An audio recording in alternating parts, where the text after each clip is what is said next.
All right. No, yeah. Was it? I hate wearing clothing. I feel like I'm like of the minority that actually likes wearing clothes.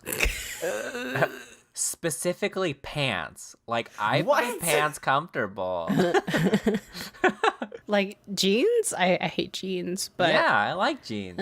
Denim is the devil's fabric.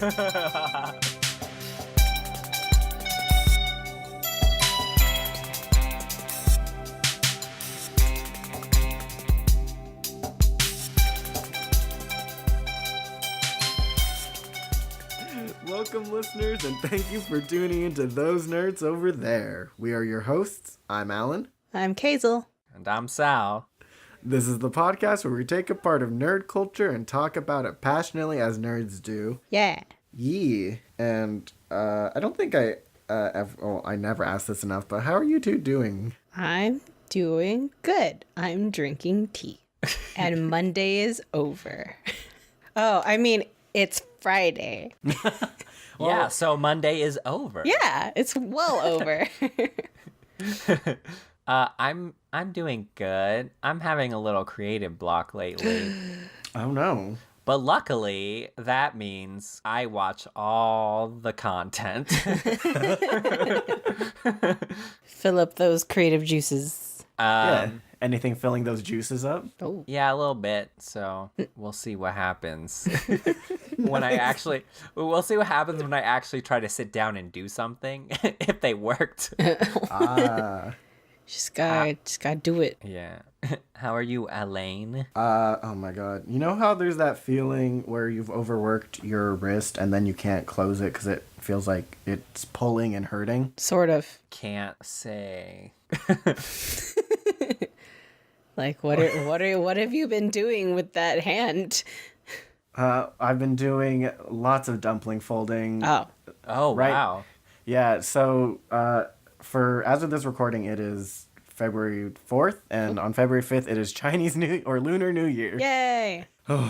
Yep, and I've been a little busy bee for prepping. Got my hair cut today. Oh, Making nice. sure I got all that good luck not cut out. this is so snazzy. So, like, what do you do? Other than eat dumplings. No, Just that- eat dumplings?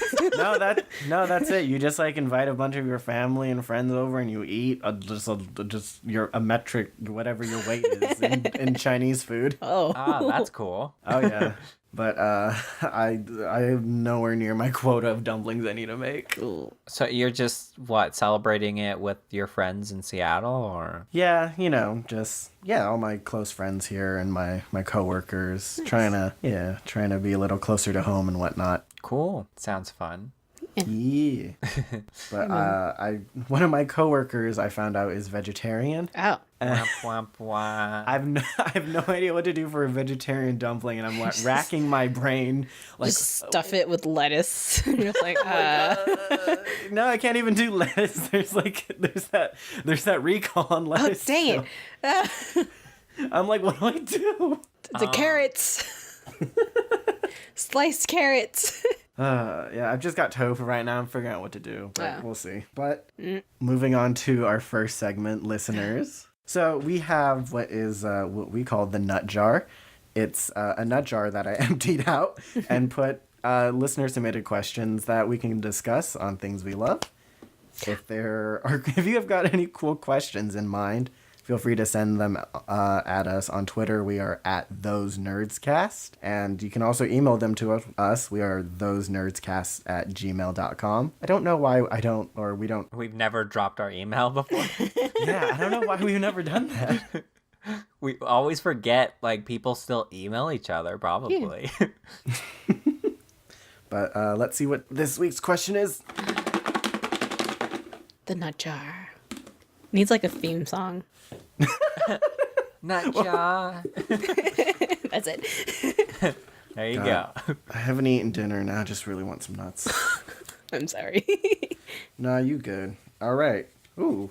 Oh. Yeah, this is a question because you're an artist, Case, I wanted to know your opinion on this one. Okay. But this one's from my roommate, Madison. She is at Midnight Tryst on, was it Tumblr? Or not Tumblr, Tumblr's dead. Tumblr's dead. At Midnight Tryst on Twitter. On Twitter. Yeah, no, thanks a lot to Madison. She's helped us out so much. Yay. Yes. But Madison asks, thoughts on quote unquote CalArts style? It's What? CalArts style. What is that? So there's the Hazel size. So there's the institution called the California Arts Institute, right? Okay. Right. And I think it's become colloquially known that cartoons in our day and age have adopted this CalArts style, which even I think a lot of the artists that get bracketed in there didn't go to CalArts, right? Mm-hmm. Yeah. Oh, so it looks like anything that's on Cartoon Network. basically. Ah, I see. It's very round. It is. So do you guys want to collect your thoughts for a second while I say what I had the time to come up with? Please. Yeah, I want to hear what you want to say. So in terms of thoughts on CalArts, I didn't actually notice the similarities in the face shapes until someone pointed it out. But I didn't have any particular problems with the art style because a lot of my favorite shows have come out like within the last decade, like Amazing World of Gumball, Adventure Time, Regular Show. I haven't seen Star vs. the Forces of Evil, but that's definitely on my list. Gravity Falls was amazing, is amazing still. Yeah, like I love all these shows that's come out, and it doesn't feel lazy because these shows animation wise still look like they take a lot to do. So I don't know, that seems like an unfair judgment for people to say it's lazy, but I'm also not an artist, so I'm not sure about the process. But yeah, I love all these shows and this quote unquote CalArts style. So I never noticed it before because I've seen like one of these shows. I don't know how you don't watch like modern cartoons. Yeah. Just Hilda. Yeah. I've switched over, like, I'm just a complete weeb now, so...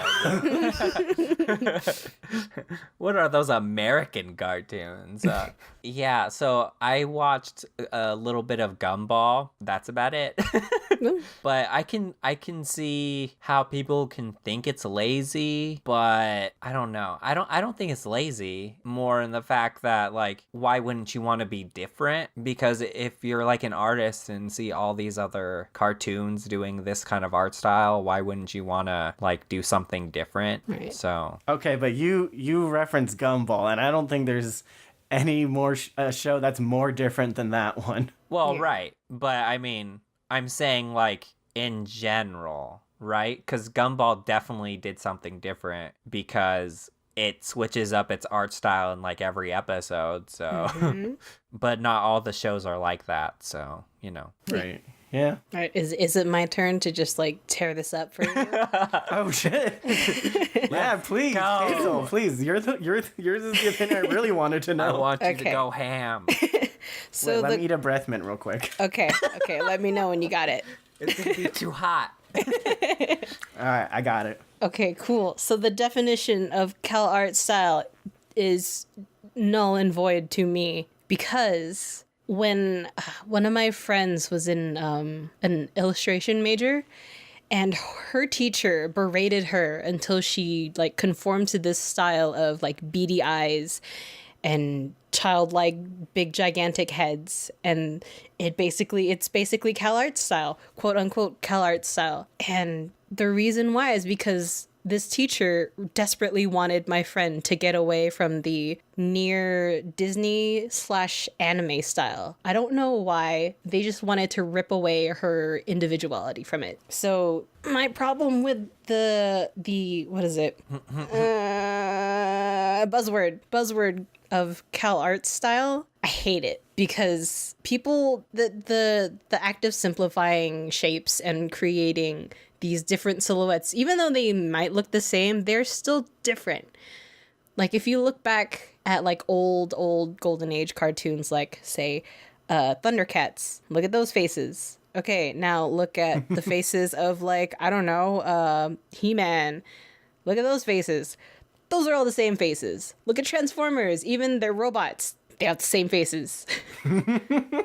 I don't understand this problem. And what's worse is that teachers are, especially like college art teachers, the ones that are kind of just like super old fashioned, they don't understand this, but they just don't want people to be individuals. There was one comic teacher in my school, and he was just like super, he wanted everyone to be traditional golden age superhero comic book style. And everyone who took his class, they liked what he had to say, but they hated that he forced that on them. I also had a college teacher who was just like, hey, I don't want you to draw anime style anymore. So go outside and draw real people. And I did that. And as soon as I finished that class, I started drawing anime again. Nice. So the definition of CalArts style is, maybe it's just how these people so maybe they're all the same. Maybe they're all just inspired by the same things. That's not a problem. Like, I love anime, and I'm going to be super influenced by anime. My friend really likes Disney. She's going to be super influenced by Disney. My other friend likes super gory, horrible, spooky horror manga Stuff. She's going to draw like that. You can't take away people's individuality, even if it looks like other people's stuff. It's being inspired by other people's things, and just there's nothing new under the sun. We all learn from each other. Even like writers, when they're writing, if they really like a writer's style, sometimes that'll like come into their writing style. And that even happens in just real life when you're hanging out with people that you like a lot. You end up kind of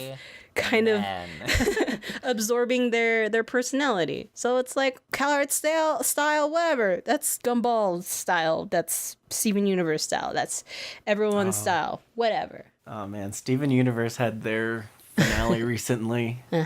But is that normal for art teachers? Because I'll hear this from like, elementary school art teachers and middle school art teachers, that they try to like force I guess their style onto their student. But is that normal for like college arts teachers too? I don't think it should be normal, but there are certain teachers with their certain styles who are just like, I just really prefer if you drew realistic, so please stop drawing anime eyes. But then again, I had one of my favorite teachers. I think I had him for character creation and like storyboarding class, and all he requested is that we didn't give anyone angel wings. That was his only request. I was like, got you, man, I got you. What? For the love of God, if I see another set of angel wings. Wait, why? I don't know. I didn't ask, and I was like, okay, I'm good with this. I don't want to draw angel wings, so thank you. That poor guy had to be traumatized. Oh man. That kind of sounds really weird to me, that for something as creative as drawing, there's this kind of like people enforcing a limit on, I guess, style. Yeah. I think it's kind of more like, hey, this is what's gonna work, and you'll like try to do that instead of trying to do like your way. Yeah, a lot of times it's like, this, I don't think this is going to work in the industry, so I'm going to encourage you to do what everyone does. Yeah. Oh, okay. But, like, honest to goodness, the simplified version of all these cartoons, which is dubbed as CalArts style, you know how easy that is for animators? Like draw? To draw, like, panel by panel, that's like easy peasy. If you want someone to draw, like, super intense anime every strand of hair business, that's gonna take like months for just one episode. Right. It's really nice. But are they purposely forcing people into this style for quick animations, or do they just want to draw like that? I feel like they just want to draw like that. Like, there's this one guy at my school in my graduating class. He just drew like that, and we're just like, oh, do you like blah blah blah? And he's like, no, I just draw like this. Oh. This is how I like drawing. And it's just easy for him. And he like barfs up these amazing like storyboards. I'm like, dude, I think he works with not Nintendo, Nickelodeon.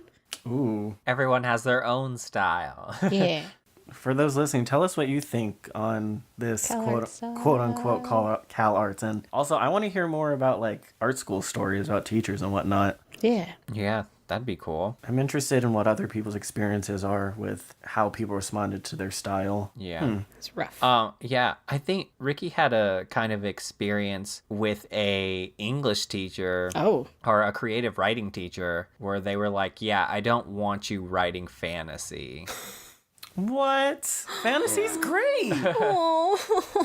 Ricky doesn't write fantasy, but it came off as like, but why? So it reminds me, I had to write this. I had a script writing class, and my whole story was about like this kid who got his favorite beloved stuffed bear like torn to shreds, like the head got ripped off because some girl was like, I don't want to play with this. But so his whole thing, it's a very kind of grown up narrative, but I made it so it was like from the kid's perspective, his parents are kind of having trouble at the same time, and him and the bear, I'm just like, I just want my bear to be okay, Mama, can you fix it? And his dad is just like, no, you don't need that bear anymore. You don't. It's just like throws it away and whatnot. But my teacher read it. He read it twice. We read it to the class, and he's just like, Hazel, you should make the bear talk. What? And I was like, why would I do that? And he's like, just it would be cool. The teacher said this? Yeah. And I think at the time, Toy Story 3 had come out. Okay. So he was like, I think he was kind of inspired by it. And so I humored him. I added a dream sequence where the bear talked. And my teacher was like, yeah, I hated that. Take that back out. All right. Well, I mean, at least he was like, yeah, that was probably a mistake. My bad. Yeah. I was like, you see what you did? You see what you did? This is your fault. Oh, man. But damn. Teachers are funny. Most of the time they want what's best for you, but... Most of the time. CalArts. Right. Was it teachers? Was it those that are art teachers? Please, like, also include your stories if on this topic of style too. Then. Yeah. Yes. All right, but yeah, CalArts. Too much thinking. Let's jump into a topic. Yay! Right. So jump into the things we got excited about. Let's see who the wheel decides should speak first. Oh Lord. It's me. Beautiful. Me. Yay!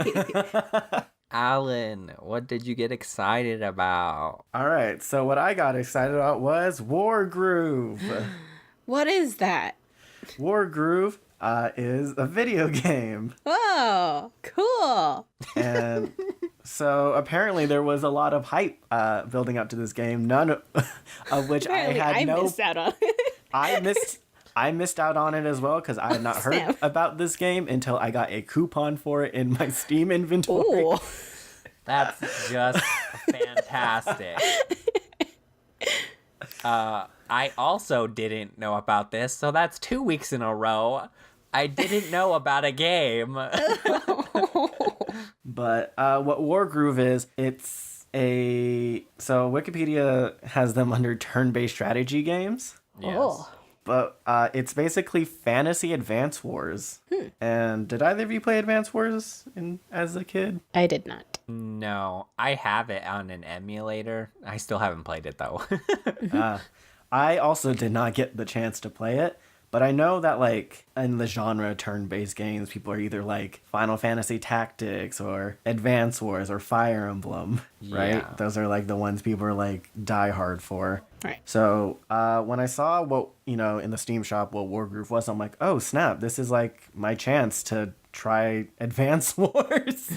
Since I missed out as a kid, and oh my goodness, I am loving this game so much. Ooh. First off, the biggest thing that made me want to buy it was that it was made by Chucklefish. Oh, yeah. Yeah, so Chucklefish is the video game developer and publisher studio that also did Starbound. They made Starbound, but they published Risk of Rain and Stardew Valley, 2 games that I absolutely adore.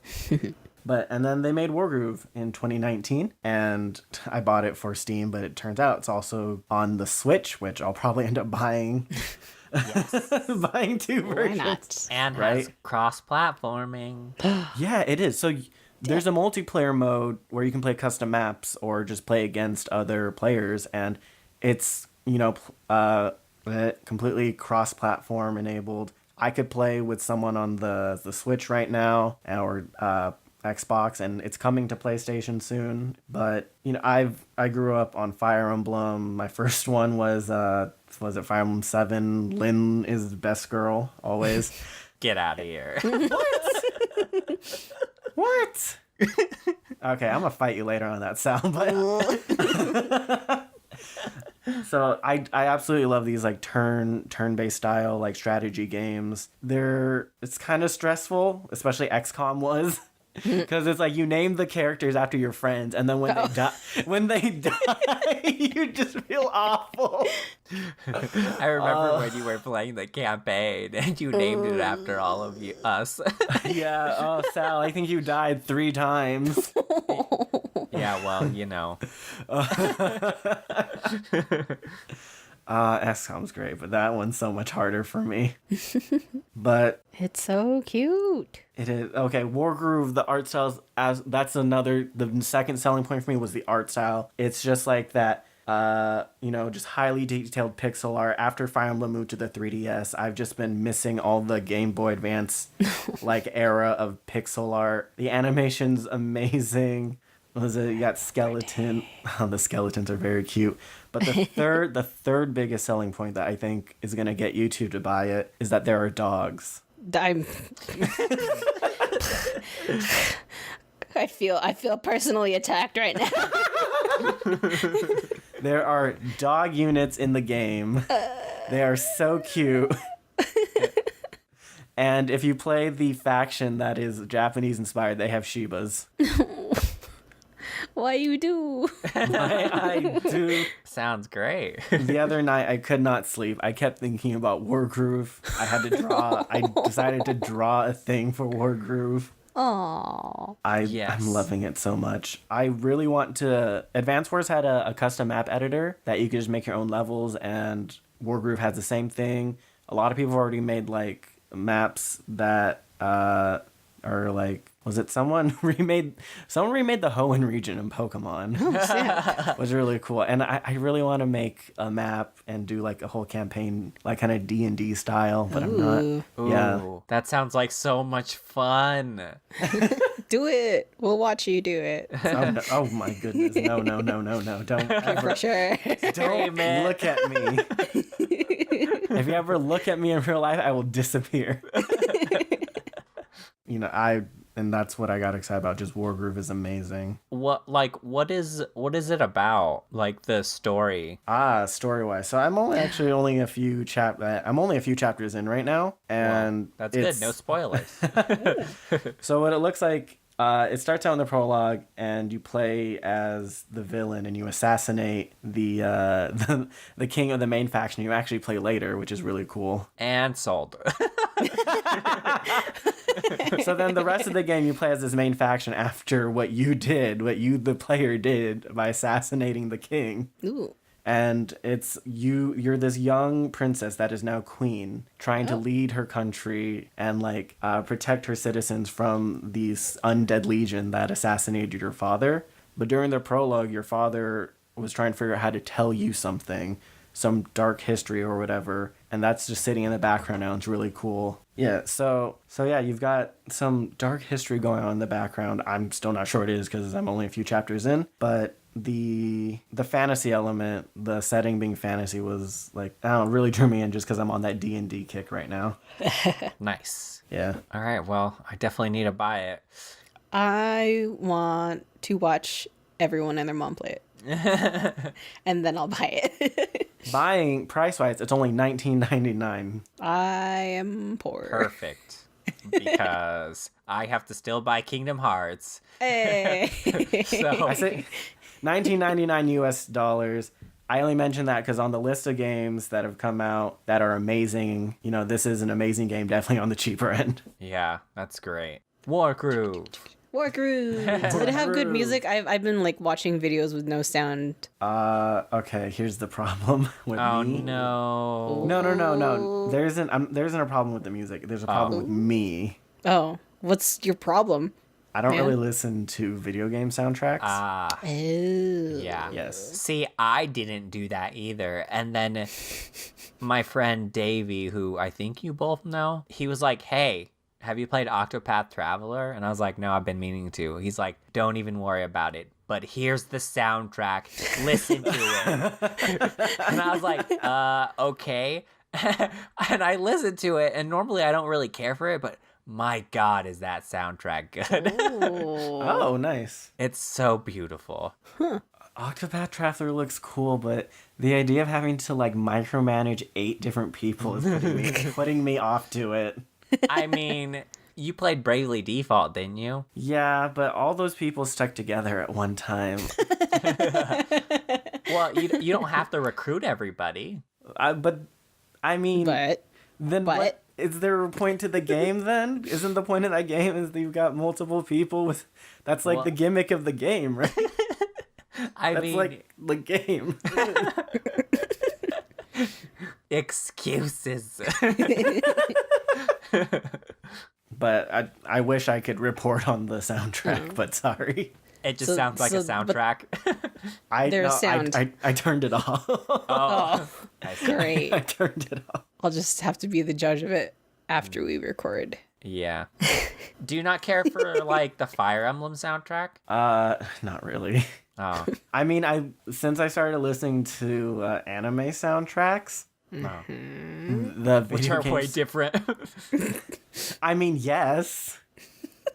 Since occasionally on YouTube it will pop up like, oh, here's a Fire Emblem track that I'll listen to. So I listened to Don't Speak Her Name from Awakening. Ah, I see. Yeah. Which, Yeah. oh my God, that's a really good soundtrack. It just reminds me of how sad that whole scene was.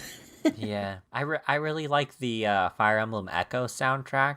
Oh So- my goodness. Yeah, Shadows of Valentia is that final boss soundtrack. Yeah, it's a good soundtrack. Like I actually, because the Fire Emblem soundtrack, it was always okay for me, but the Shadows of Valentia, like I can like hear the song and remember playing the level and what was going on, and I'm like, oh, this is what a good soundtrack is.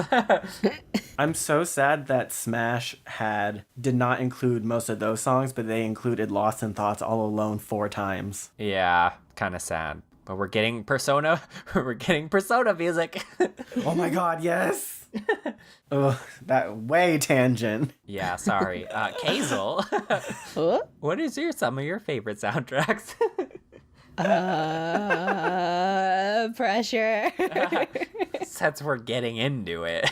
I was too busy trying to find audio. Lol. Like, I want to hear the soundtrack now. I thought you were waiting to speak or something, so oops, No. my bad. I mean, like, since I grew up on Final Fantasy VII, all of Nobuo Uematsu's his just plethora of music for every single Final Fantasy series is like my favorite. Super nostalgic for me. So That's I fair. guess that one. All right. Yeah. And then I guess all the other 90s stuff. I don't know. 90s stuff? Like every single one from like Square, like Parasite Eve, Resident Evil. That's not Square. Resident Evil also. That's 90s. Yeah, stuff like that. Square, not Enix. Nope, not Enix. Before Enix. Before the Enix. Before they earned their Enix. Yes. Everyone check out Wargroove. Yeah. Yeah. Wheel! Ah, All right.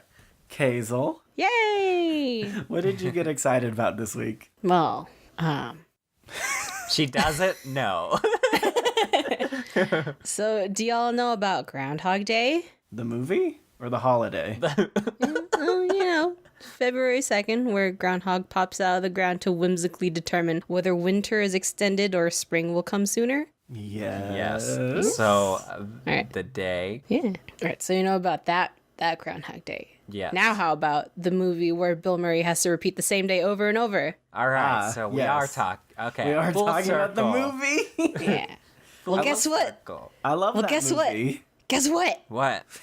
There's a sequel to that movie in the form What? of a VR game What? called Groundhog Day, like father, like son. What? And it looks like it's gonna be a blast from the past. Look. I reiterate, what? Yep, there's gonna be a PS VR game There's called going to be? Groundhog Day. It's supposed to come out at the end of the end of this year, but news for that came out on Groundhog Day. Huh. One of those one. But yeah, it's called like father like son. So from that, you would assume that it's about Bill Murray's son that doesn't exist, or does he exist in the movie? No. So then now the character exists. So here's what the article said. The game will tell the story of Phil Connors Jr., the son of Bill Murray's character from the film. Like his father, Phil is trapped in a day inside the town of Punxsutawney and will have to learn the true value of friends and family to escape his repeating nightmare. Oh. Yeah. And this is a VR game? A VR game, which seems kind Are of you redundant, just like but VRing the movie? Is it like a story choice game or? I think it's a story choice game. Pick up stuff and get a car plows through your front door or something. Huh. Stuff like that. Yeah, there's multiple branching narratives. Ooh. That's what it says. Sounds really cool. And the writers for this game are one of the writers of Rick and Morty and then one from Telltale Games. Wait. so- Which writer from Rick and Morty? James Siciliano. Okay, no, I don't know that one. He's like, Yeah. and I don't care. No, it's not that I don't care. I promise. But yeah, it's supposed to come out later this year. And I want to watch people play this game, especially people who don't know anything Yeah. about Groundhog Day. That sounds like a Like- good game to watch and not really Yeah. play for yourself. Because it's based on a movie. It's like, why would you want to play a movie? But Yeah. Was it? I mean, well, okay. I think there's I'll like... watch you play it, Alan. Okay, hold on. I don't have a VR rig because I don't have $500. I don't have... Get one. Get one. End of story. Get one. But I think that has a lot more potential, right? Because it's difficult to adapt a video game into a movie, but I think the other way around would be a lot easier because you have, the world and story set up already, right? Right. Yeah. But I'm just thinking like, hold on, Bill Murray's character had a kid. I guess so. But no, but then did they where did all the experience go that they had that now his son is repeating the same mistakes? Well, I watched the trailer for the game, and in it, the main character, the son, he's just like, hey, I live in this town, and this is my dad. You might recognize him. He lived a day over and over and over again, and now I have to do it. I was like, whoa. Oh, Wait. He's aware. He's aware. Yeah, he's like super aware. Wait. He's aware.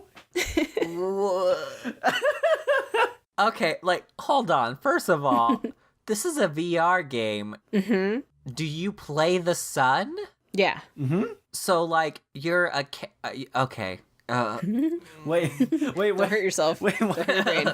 does that seem strange? I mean, no, but I don't know. This character has too much character for it to be you, What? assumedly, because you're playing him. You're just playing Bill Murray's son. You don't know who he is. Yeah. Make him into whoever you want him to be. Yeah, this is a Okay. new character. This is a Clementine. Okay.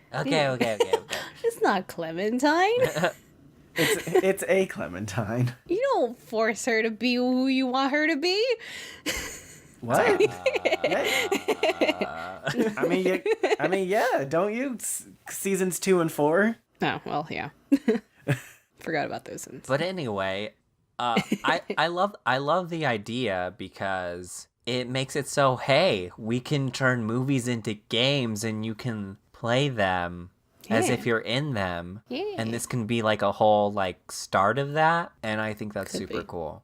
Yeah, the style of it is kind of like this colorful, like happy. It's almost reminiscent of like that. That YouTuber life sim. I want to say like Hello Neighbor, but nicer.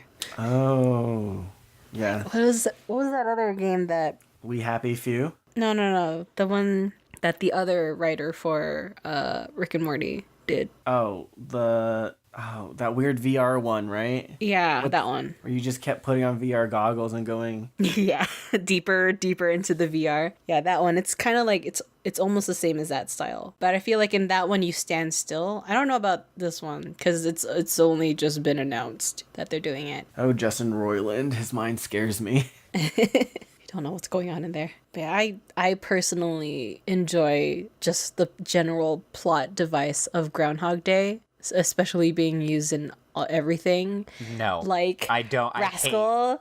Like Okay, well, that's different. Wait, Hold on. wait. Stop. We've got some contention. Let's go. That doesn't count. It doesn't count. Why doesn't it count? Because that was so well done. Wait, what? But and like every time it's used in a TV show, I'm like, stop! Don't do this, please. But usually they try to do their own spin on it. And that's what makes it kind of interesting for me. Like how It never works for me. like you like how they did it in Rascal. Yeah. So that one was good. That one they kind of spun it around in a different way to avoid spoilers for people who haven't watched the whole entire series. Why are you still listening to us? Why haven't you yet seen this anime that we can't stop talking about? 6 weeks. 6 weeks in a row. Yes. But then like I think the very first thing that I saw that used the trope of Groundhog Day was Supernatural. Of course. When I used to watch it. When Sam dies over and over again. That was Dean. Oh, you're right. It was Dean. Wow. Get wrecked, Sal.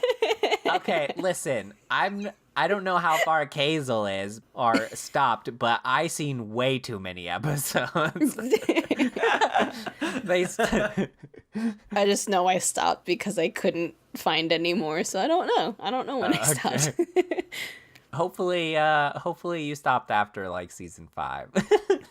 Possibly. I don't know. I have no idea anymore. There's too many seasons of that. I went to like season like 11, so Oh my sorry. goodness. yeah. I apologize for all those hours that you've spent. I mean, I watched Naruto, so That Okay. too. Wait, hold on.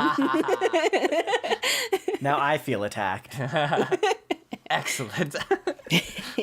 Yeah, they even use that kind of Groundhog Day trope in like movies like Doctor Strange, when you think about it. They use it in Majora's Mask. They do use it in Majora's Mask, And except it's people love 3 it. days and not 1 day. Yeah, everyone loves Majora's Mask. And then there's even like that arc of the Adventure Zone, which is my favorite arc. Yes. Favorite arc, the 11th hour. All right.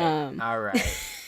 You can stop giving me great examples. Like It's a great plot device. it's a good plot device. I give it. It's good. and if you think about it too much, PT also technically use it, even though it's just a repeating hallway. Loved PT. There You you sent go. chills up my spine. That PT is now like a trigger. Oh, sorry. Leave it to. Kojima. Oh no! Someone came in my room. Yeah, leave it to Kojima to make repetition scary. This one hallway every time for not even like an hour, but you never get past that hour. I've high hopes for this Hazel because I do too. everything I've seen in VR so far is like either like Garbage or maybe not that much garbage. no, it's just like it's like a first person. Everything I've seen in VR so far is like either Beat Saber or just like a first person horror game. Oh yeah. Yeah, so like, and if it's got like Telltale writing in it, which sometimes is bad, but for the most part I love. Like, Yeah. please, I might actually shell out the money for this then. Just for this game. No, I No. VR still has a little bit of ways to go before I get into it. I mean, yeah. people have bought whole consoles for games before. Because, True. I mean, I'm one of them, but Also, Groundhog Day was a really good movie. I loved it. Yeah. I think I only watched it when I was in college, and when I watched it, I was wondering why I hadn't seen it before. And I think they were even going to play it like in the theater in the town I was going to college in. And my friend saw the poster and she's like, oh, we have to watch this right now. So we went back to our room and just watched it for free. what's the name of the game? Groundhog Day, like father, like son. All right. Look out for it. Yeah. So In theaters. yeah, in theaters. On your face. On your Soon. face. I wonder though. So I had a little. Go ahead. I wonder though, like, once VR becomes more and more like a thing, is that just gonna be people are just sitting there in their rooms with their VR headset on, and the new movies come out just straight to your eyes? I mean, haven't you seen Wall-E? Okay, then. There we go. We're all gonna get fat. Yikes! Yay! Already there. Eating Doritos all day. No. Viciously tosses my Doritos out the window. No. Okay, so I had a little tiny Q&A thing Sure. for you guys. Okay. But technically, you already answered my first one, which was, have you seen the 1993 film Groundhog Day? Oh my god, it's that old? 1993. 1993. Holy crap! It holds up incredibly well. Wow. That's when I was born. Oh, Deb. Oh, man. Now I feel old again. You're welcome. All right, so my follow-up to that was, do you think this VR game will be a good sequel? No. To a movie? No? Yes. To a movie? To a movie? No. Well, I think so. I think it can definitely be. If it's like, okay, I've loved every Telltale game I've played, and along with like other branching narrative stories. I love these things. Putting in VR, I think that's going to be a lot more intense. And I mean, that's the thing with like these narrative point and clicks, right? It's all done in third person, but if you have like that VR element, I think it's going to be a lot better. Yeah. My thing is, so you're taking an already established, very well received movie and taking a risk on making it a VR video game, trying to make it live up to its predecessor. No, it's not. Oh. No. Yeah. I don't. Sal, who hurt you, Sal? I mean, I'm just, sequels rarely work out, and you're now taking a risk on a sequel. I don't think it's gonna, but I'm not saying I won't enjoy it or like pick it up if I happen to have VR or something when it comes out. But it's never gonna be like, it's never gonna touch The original. The original, yeah. All right. Okay. I gotcha.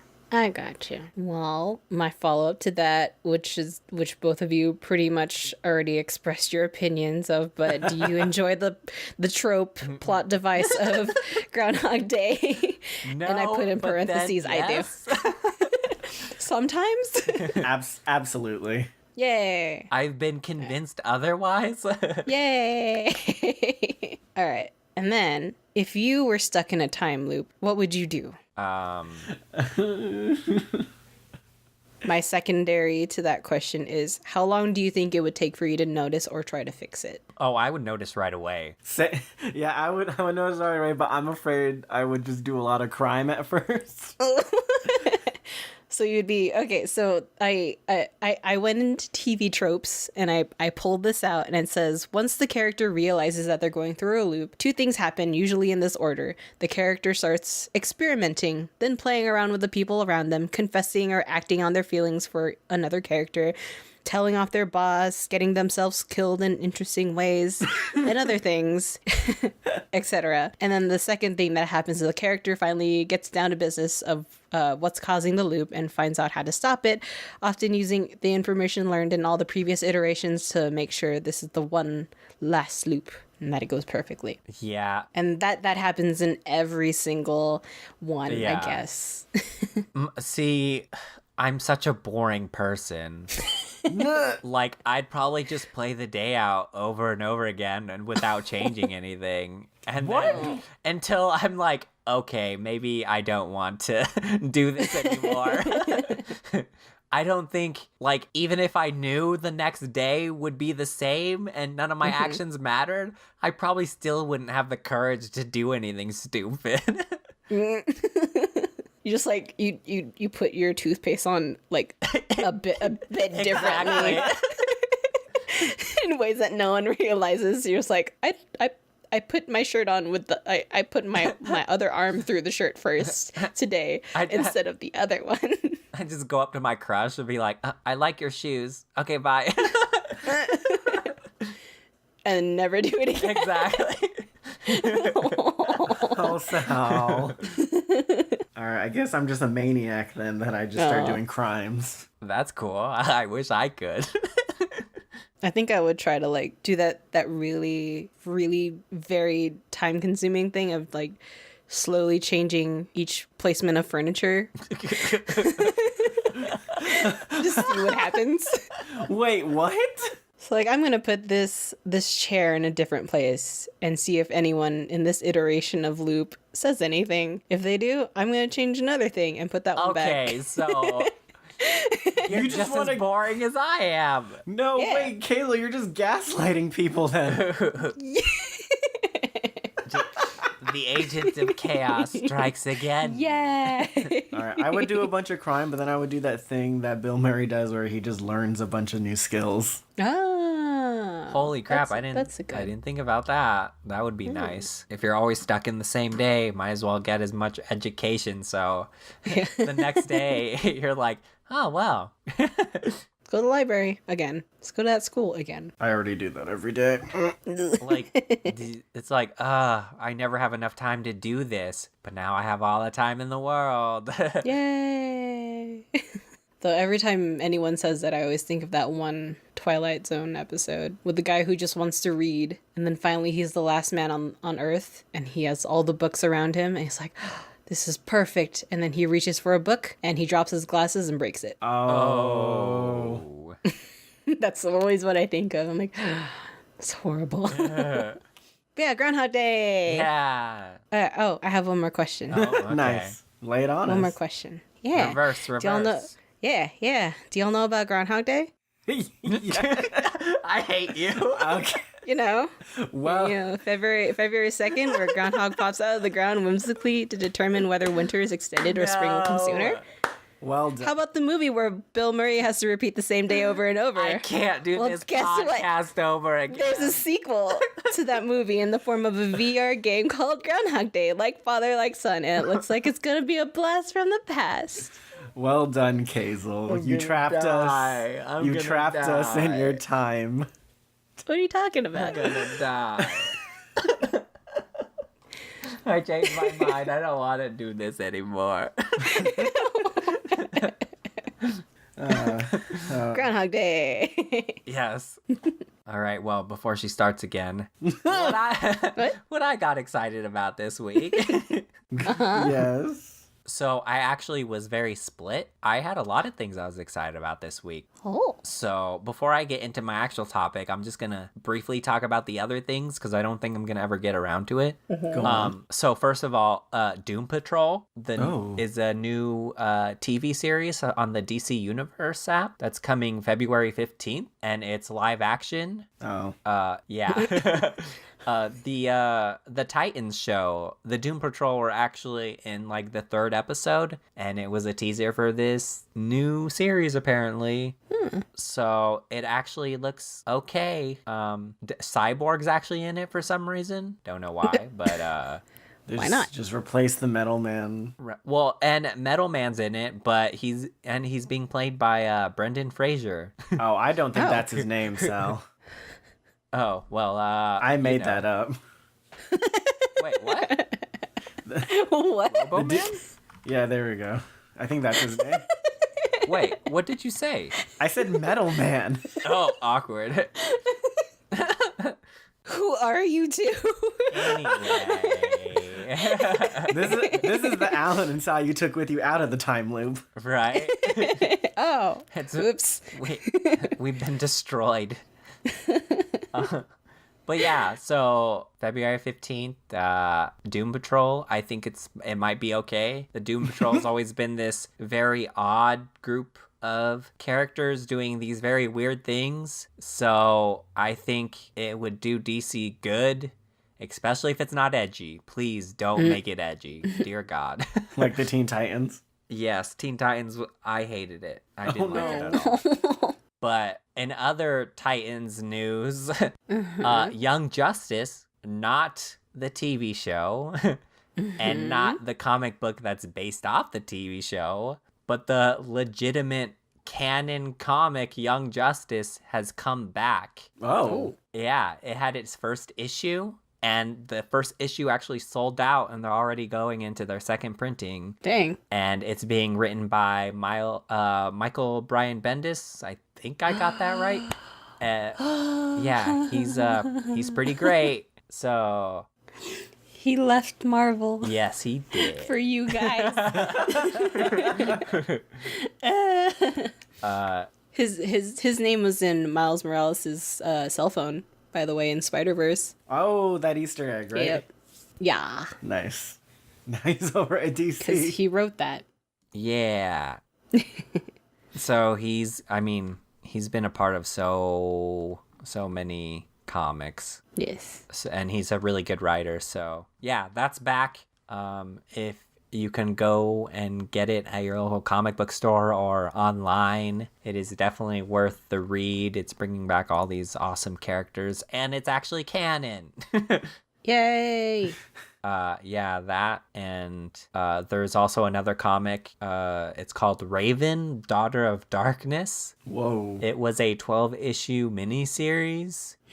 And the last issue just came out, and I got it, and it's okay, but it's Raven, so I had to get it, and I mean, it's a very interesting take on Raven, because she's kind of all by herself right now, which doesn't make sense, because she definitely does well with the team rather than be alone. She has like I call it like Jean Grey syndrome, where it's like she's only attached to this one story arc that they always have to go back to, which for Raven is Trigun, and then for Jean Grey it's Dark Phoenix. Right. And because they're both like telepaths, it's like so hard to write a story about that, like those kind of powers. So Is that like why movie Scarlet Witch is like supposed to be so powerful, but she's also like so weak? yeah, I think so. But yeah, so I mean, that was pretty cool. But anyway, on to my actual topic.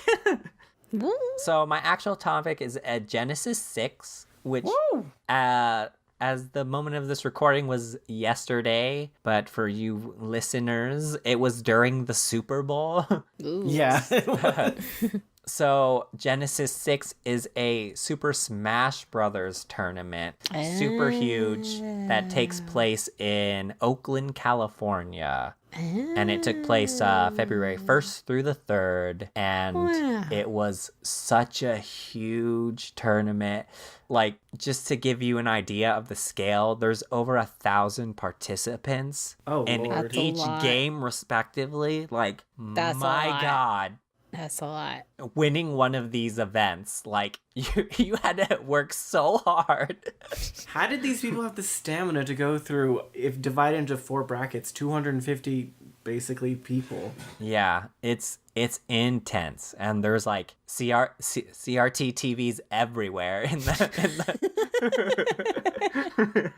But so the two events that got me super hyped were Super Smash Bros. Melee, and then the new one for Super Smash Bros. Ultimate. The Melee one, the finals, which is usually top 8, the finals actually took place during the Super Bowl. Yeah. And it had record high views for Melee.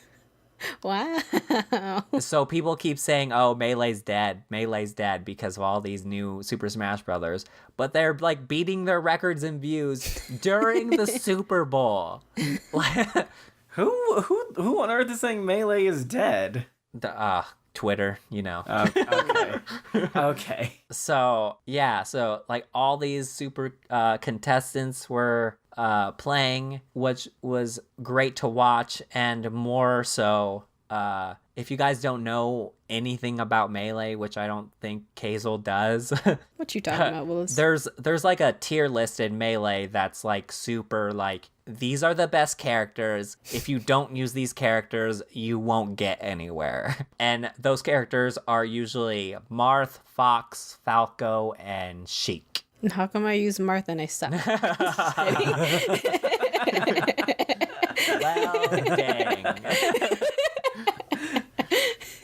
I'm right there with you, Casey. So what happened in this Genesis is these two players who have actually been pretty prominent in the whole competitive scene, but have like never gotten like top 8 like this before, are these players Amsa from Japan and Axe, he's from America.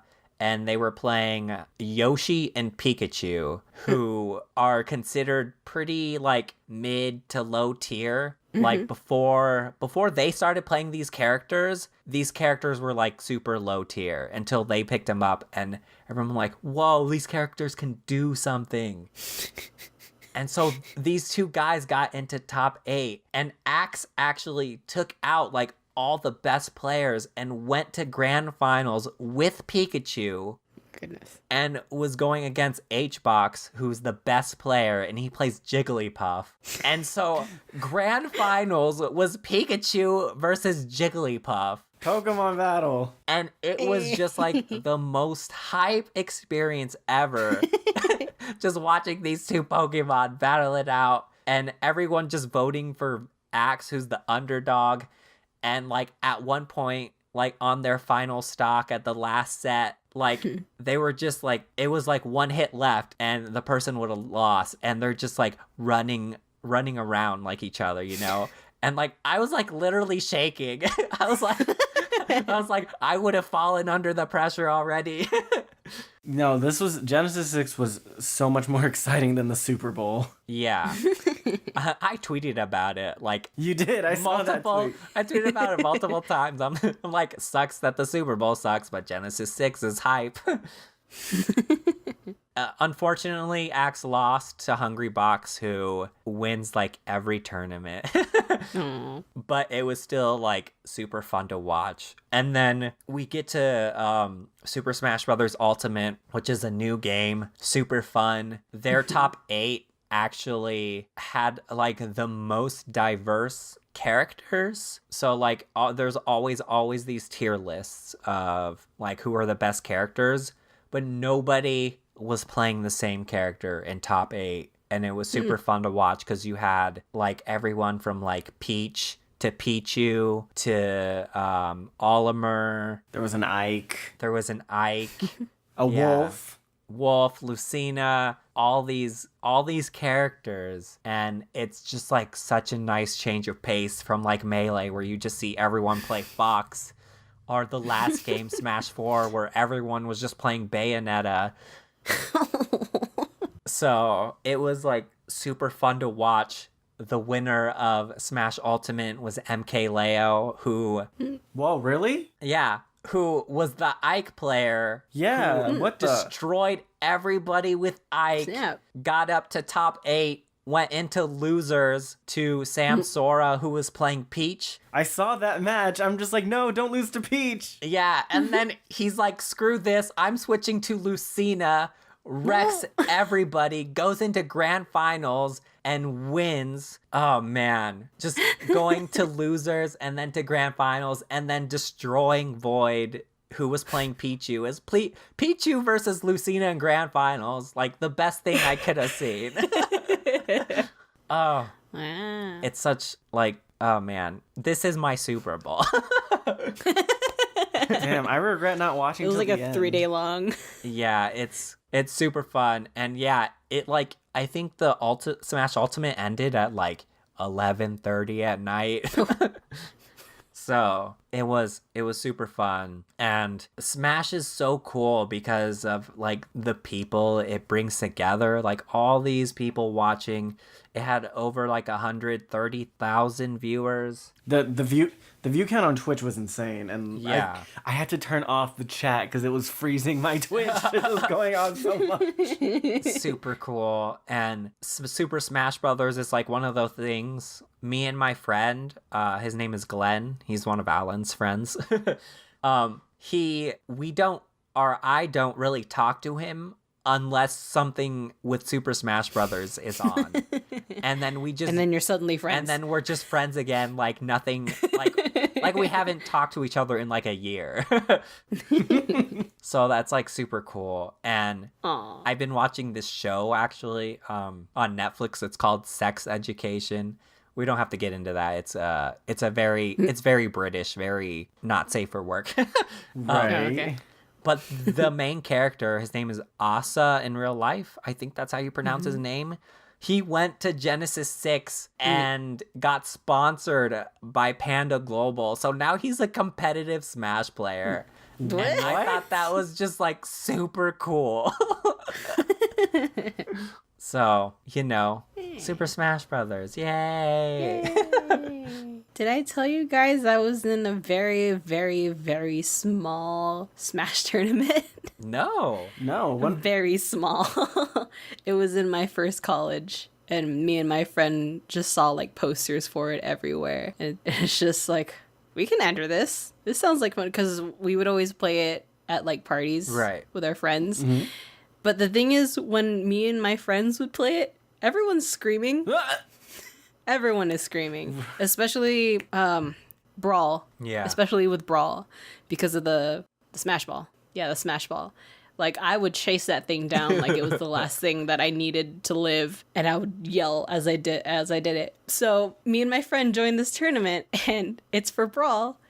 And it's me, my friend who is also a girl. And then these other 5 guys. And we play our first round, and me and my friend actually win. Oh, nice. I think I was third. I was third place, and my friend was like first. Nice. But I was like shouting, and all these guys were just like, "Why is she yelling so much?" I think I like psyched them out a little bit. I mean, that's how you do in football, right? Right? Yeah, you just yell. That's so cool. I love that. we should play Smash sometime, Keizo, because me and my friends do the same thing where we're just screaming at each other constantly. Yay! Yeah, Keizo has this like YouTube video of them playing and there's just yelling. Yep. It's not even like a good video to watch, but you can just listen to it and you're like, oh, they're going crazy. It's always been a great party game. I love Smash, how it just, like, anybody will pick it up and be like, I'm gonna destroy you. And then they button smash you and like fall off a cliff. And it's just like the most entertaining thing to... Oh, man. So good. It's like, but was it Genesis? When I was watching it, like, watching those players play Smash, like, they're bringing it to a whole new level than just watching you or me or my friends play. Oh, like, these people have no fear. They're, like, dancing off the edge, like, on the side of the stage. I'm like, oh. Yeah. The, like, technical side of Smash, like, once you actually get into it, is, like, so complicated. And, like, people, especially in Melee, it's not as much in Ultimate, but the amount of buttons pressed, like, per second, like, all those inputs is, like, crazy. Mm-hmm. I can only dream of being that good. Like, I think I'm watching a clip right now, and I see them using the little barrier shield. I'm like, yep, that's a thing. I don't understand it, but they know what it does. Right? So, nice. Yeah, that's what I got excited about. Super fun. Now I want to play it. On YouTube, there's actually a channel called VG Bootcamp, and if you want to watch all the sets, or a set, or whatever, all the sets are uploaded onto that channel. Oh, that's what I'm watching right now. Yeah. There you go. It's like, poor Zach Ray. Rest in peace. Yeah, poor guy. I mean, 15 years old, getting... I think he was... I have the bracket up, actually. I think he was sixth or fifth? Yeah, he's 6. So, I mean, top 6 in such a huge event. He's only 15 years old. Like, this is just the start of his career. Yeah, he's going places, playing that nasty wolf. Like, oh my god, the like combos and like edge guards he was pulling off. I was like, I can't stop. The commentators, like, when someone would pull off like a super amazing combo or something, they'd be like, oh my god, calm down, no, leave him alone.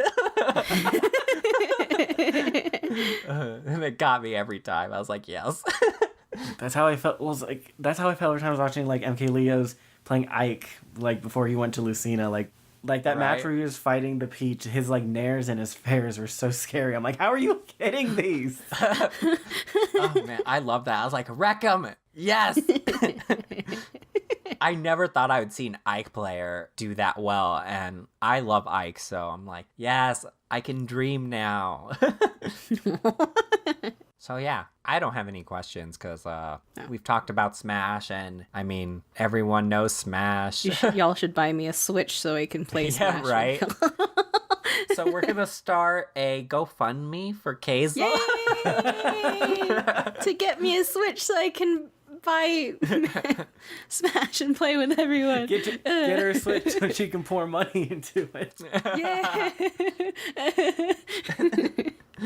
That's what we got excited about this week. Thank you so much for sitting down to enthuse with us. If you enjoyed what you heard, share with a buddy and you can nerd out together. If you have any recommendations for improvements to the show or like things you feel like we should check out, feel free to leave them in the comments. You know, we got comments on iTunes or Stitcher page.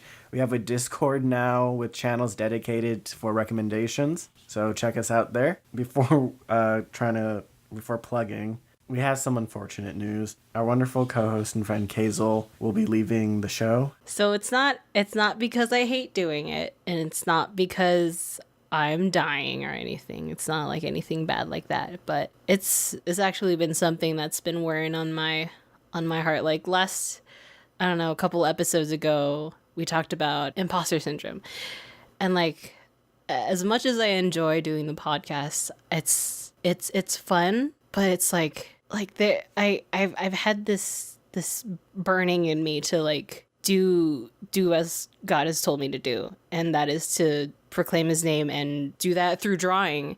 And it's really hard to draw while I'm doing a podcast. And I'm not saying that it's hindering me or anything, but I spend a lot of time researching what I want to do or what I want to talk about, and I don't really get to share God on this podcast as much as I could like force it into here, but I don't want to like ruin that vibe by saying, oh well, you know, blah blah blah. And like it's rough because it's like these two are my friends now, and like I now.